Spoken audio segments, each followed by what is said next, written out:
What the heck is going on with Bitcoin, right? We watched a massive dump last night, and now the market is poised, trying to figure out, are we going up or are we going down? And I figured this would be a great time to come live with you guys.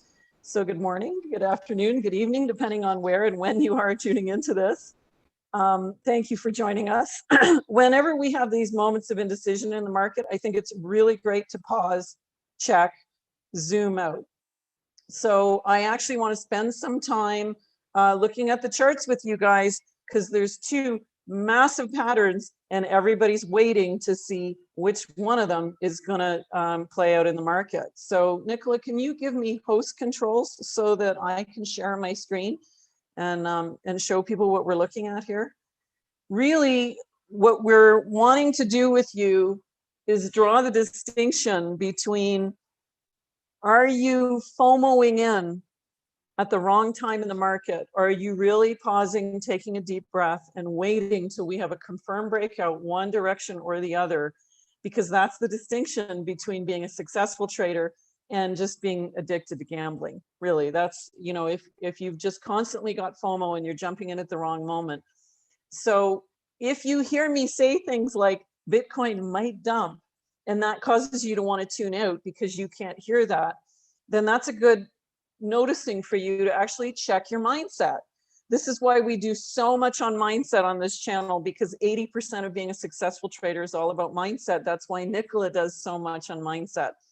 But this morning, I'm going to zoom in on the charts with you so that we can actually take a look at what might be going on. So let me pull you over, first of all, to the weekly, okay?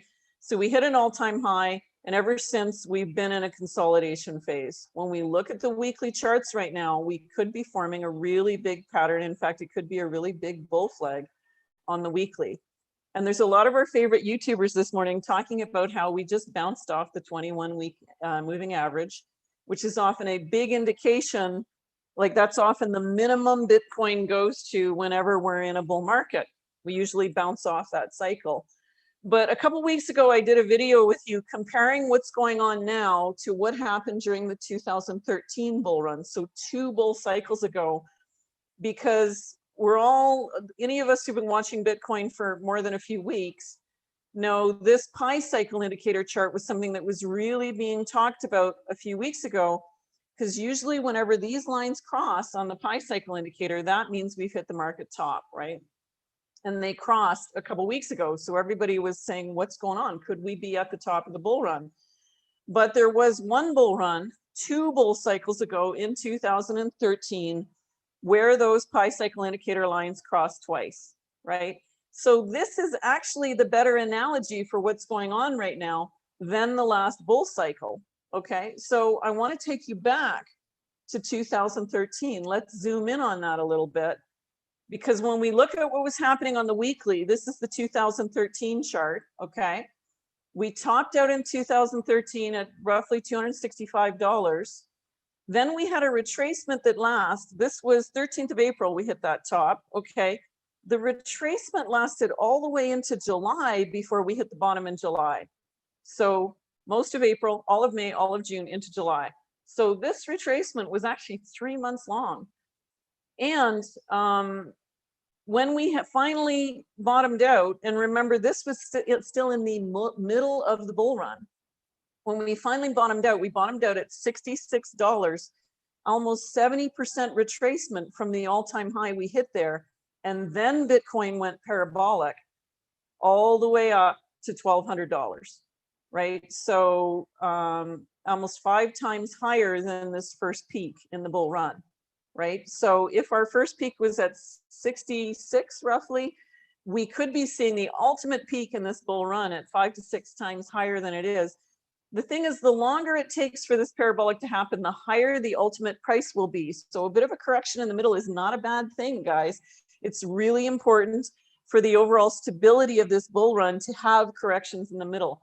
So a lot of people talking about this moving average right now. This is the 21-week moving average that I've added onto the charts, okay? In 2013, when the pi cycle indicator topped out twice, was the only bull run where we saw dipping below the 21-week moving average for almost a whole month. and then we came back up and went parabolic. So that's really important to note, because when we look at what's playing out on the charts right now, this is, let's go back to present day, and we go back to the daily. What we potentially have here is there's two massive patterns forming on the daily, right? We could be looking at a downward facing wedge here, which is usually a bullish indicator. If we're in a downward wedge, they most often break up. And the target of this wedge, I put a little measurement line here. The target of this wedge, if we break up, and we could be consolidating in this wedge for another couple days, week, we don't know when it's going to break, but when it breaks, it could break up all the way into the low 70s. 72,000 would be the target in that case. Or we could be looking at a head and shoulders, right? This could be a left shoulder, a head, and a right shoulder. It's not a really beautiful head and shoulders, but it is a head and shoulders. This shoulder's lower than the all-time high. So we have as a lower high, higher high, not a lot lower, but it is lower. And then we've got another shoulder over here. And we're right at the point where if we consider this the neckline, I've drawn the red line here would be the neckline of the head and shoulders. We've just touched it, bounced off this as support. So we might not be breaking this line, but we did wick below it. So depending on what time frame you're looking at, we've either wicked below it and confirmed it, or we've bounced off it. How do I trade that? The fact of the matter is you don't. You wait until the market has made a decisive move in one direction or the other, right? Because the target of this head and shoulders, and if you're tuning out the minute I say this, then really check your mindset. Because if you can't hear the price of Bitcoin might be going down, then you're not a trader, you're gambling at it. Okay, you've got to watch what the patterns are, and you've got to be ready. This is just real straight talk, guys, right? Because it doesn't serve you to only think about the price ever going up. There's massive opportunity to make money if the price goes down. All we have to do is short the market, but we wait till the volume comes up and we get the right confirmation signals before we do, right? If it goes down, the target is down here at 32,600. Now, generally, because we're still in a dominant bull cycle, we know we're still in the bull cycle. It's probably not going to end until September, probably mid-September sometime. Lots of YouTubers predicting around the third week of September is the most likely time period when the bull cycle might top up. If you watch Willy Woo, if you watch BitBoy, if you watch Carl the Moon, if you watch Crypto, lots of great videos those guys have done about this, right?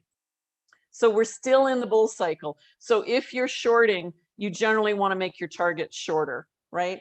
I like to watch the VPVN to see what's going on with the volume levels in the market, right? So if I flip over, for example, to the hourly, right here, I'm just going to flash it on and off so you can see. This is, for those of you who are newer traders, this is the volume profile, visible range. It shows you the price levels all the volume in the market is at right now. So lots of both stop losses and buy orders and at the higher levels here, right? So we don't know necessarily what these orders are. They could be, if we hit that price, they could be conditional orders thinking the market's going up, or they could be longs thinking the market's going down. But what it shows us is these are the levels all the traders are watching, right? And there's gaps. So if we break through this major support resistance line here, you'll see there's not a lot of volume until we hit up here, which is the bottom of this wedge pattern here. So until we hit 53. So if we break out of this, we're probably going all the way to 53 rapidly, right? But not a lot of volume below us. So if people start shorting the market and pushing the market down, it could go down very, very rapidly because there's nothing here in the VPVR to stop it, right? There's no volume down here at those levels, which is why I think the whole market is taking a pause right now, right? Everybody's waiting to see which way things are going. This is one of those times I really love to watch these aggregate sites, okay? If you watch, this is just the Bitcoin US dollar aggregating site. This aggregates all the big trades going in off multiple markets. The greens show up in, or the longs show up in greens and the shorts show up in red, right? And I have this set to only show me $1 million trades and up, because this shows me what are the more seasoned traders or the institutional traders doing in the market, right? And this actually shows me this is a market that this is at this level is probably mostly scalpers or very short positional trading right now. Lots of big trades going in, but there's almost an equal number in both directions, right? So this is all just the shorting that might drive the market down to this price point. But if you suddenly see these aggregate sites and they entirely go green or they entirely go red, then there's a dominant market sentiment going on. That should also be reflected over on the hourly candles or the 4-hourly candles. You will see, sorry, I don't have my volume indicator up here, but you'll see a huge volume spike one way or the other. That's the time to jump in the market. So a successful trader is always trading or waiting. And the waiting is often the hardest part, right? We get FUD, we get FOMO, lots of FUD going on in the market right now. It's okay to wait for the indicators. One thing you learn is when you jump in too soon, that's really when you start losing a lot of money. So it's okay to wait, especially if you're a smaller trader. Wait and see what the big traders are doing, because they're the ones that are influencing the market direction. Another thing Jeroen van Lange has been talking about on his channel a lot is we actually have a declining resistance in the RSI here on the daily, right? And in fact, we've had a declining support on the daily too. We broke through it when we had this massive move here. But in general, the RSI has been trending downward. So if we see a decisive break on the RSI, that could be another indication that the market is significantly moving one direction and the other. So I just want to reinforce for you guys, when people do technical analysis, they're not predicting the market. I'm not making any kind of predictions here, guys. I have no idea what the market's going to do right now, right? In fact, this is the time, if you've got a trade in profit, personally, I'm using tight stop losses. I'm not trying to hold my trades open right now because I really don't know. We could just be bouncing off this wedge and going back up, and ultimately we could be breaking out of this wedge and then we're starting the parabolic run. That might be happening in 3-4 days if we look at what's happening on the daily here, right? We could see a big run up and then into the parabolic run, or we could see this head and shoulders break down, right? So if you've got a trade in profit, I highly recommend you put your stop loss into profit.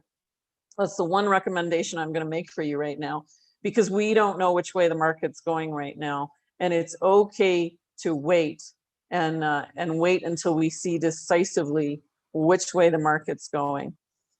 So that's all I have for you this morning. Anything you want to add, Nicola, before we sign out?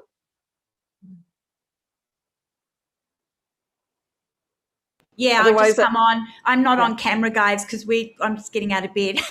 Yeah, it's crazy early in the morning here in Costa Rica, and we're getting a beautiful big rainstorm. Exactly. I would just say that that it's kind of we're not financial advisors, so obviously you've got to do your own research and take our ideas as fodder or education material to go do your own research, because you need to know what you're doing. But for us here at Conscious Crypto Traders, we want to put out the warnings if it goes south. Like, I'm in a long. Well, both Teresa and I are in a long right now, and and Teresa woke up this morning and looked at the monthly and went, that is a potential head and shoulders.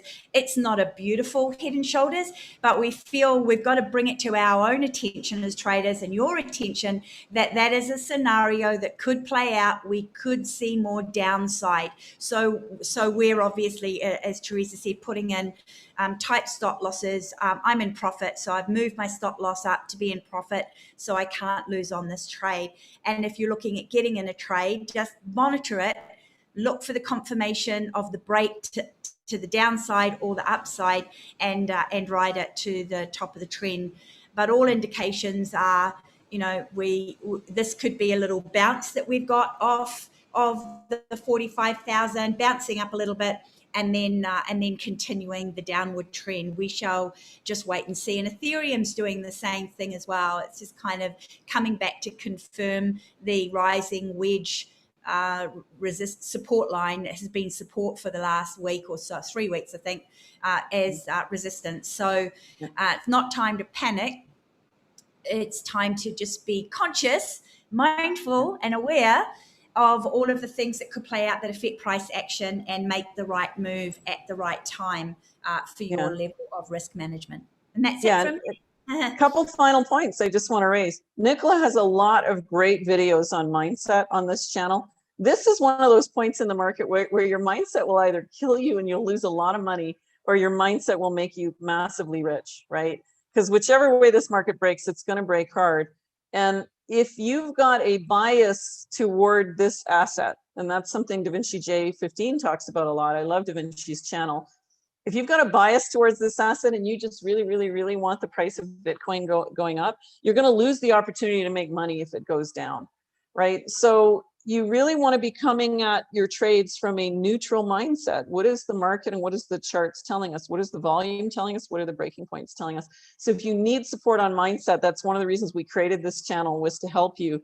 And I actually use Nicola a lot for support on that, because I struggle with mindset just like every other human being on the planet. I often do Nicola's exercises.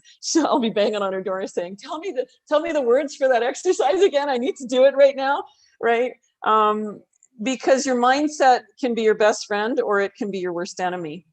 So I just really want to reinforce that. And, you know, we might have Nicola do more work to really support you on that, because that can make a massive difference toward how profitable you are. Second thing I want to mention is there's a Mercury retrograde coming up, right?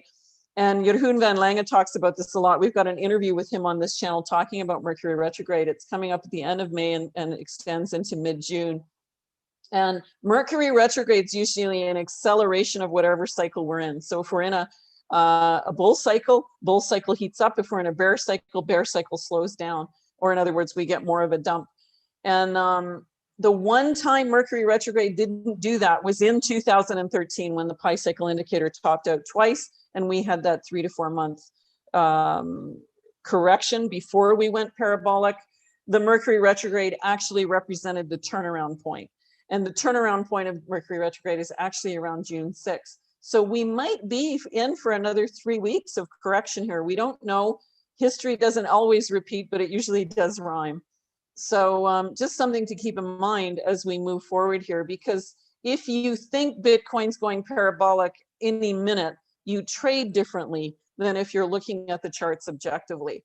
And I really want to encourage you to look at the charts objectively right now, because Bitcoin will be going parabolic. We know that the bull cycle's not over. It's important, though, to have an objective view about when the start of that might be happening. So that's all I've got. Any final words, Nicola? Otherwise, I think we can end the call here. Thanks all for liking, subscribing, hit the notification bell if you want to get notified when we go high or when we go live. We love to go live when there's a lot of market uncertainty and there's a lot of FUD and FOMO, because we know that really supports you guys. We don't just go live when there's breakouts, because sometimes it's when the uncertainty is high that you guys need our support the most. And so that's something we're really focusing on in Conscious Crypto. So take care, guys. Have a spectacular week, and we'll see you next time. Until then, trade consciously.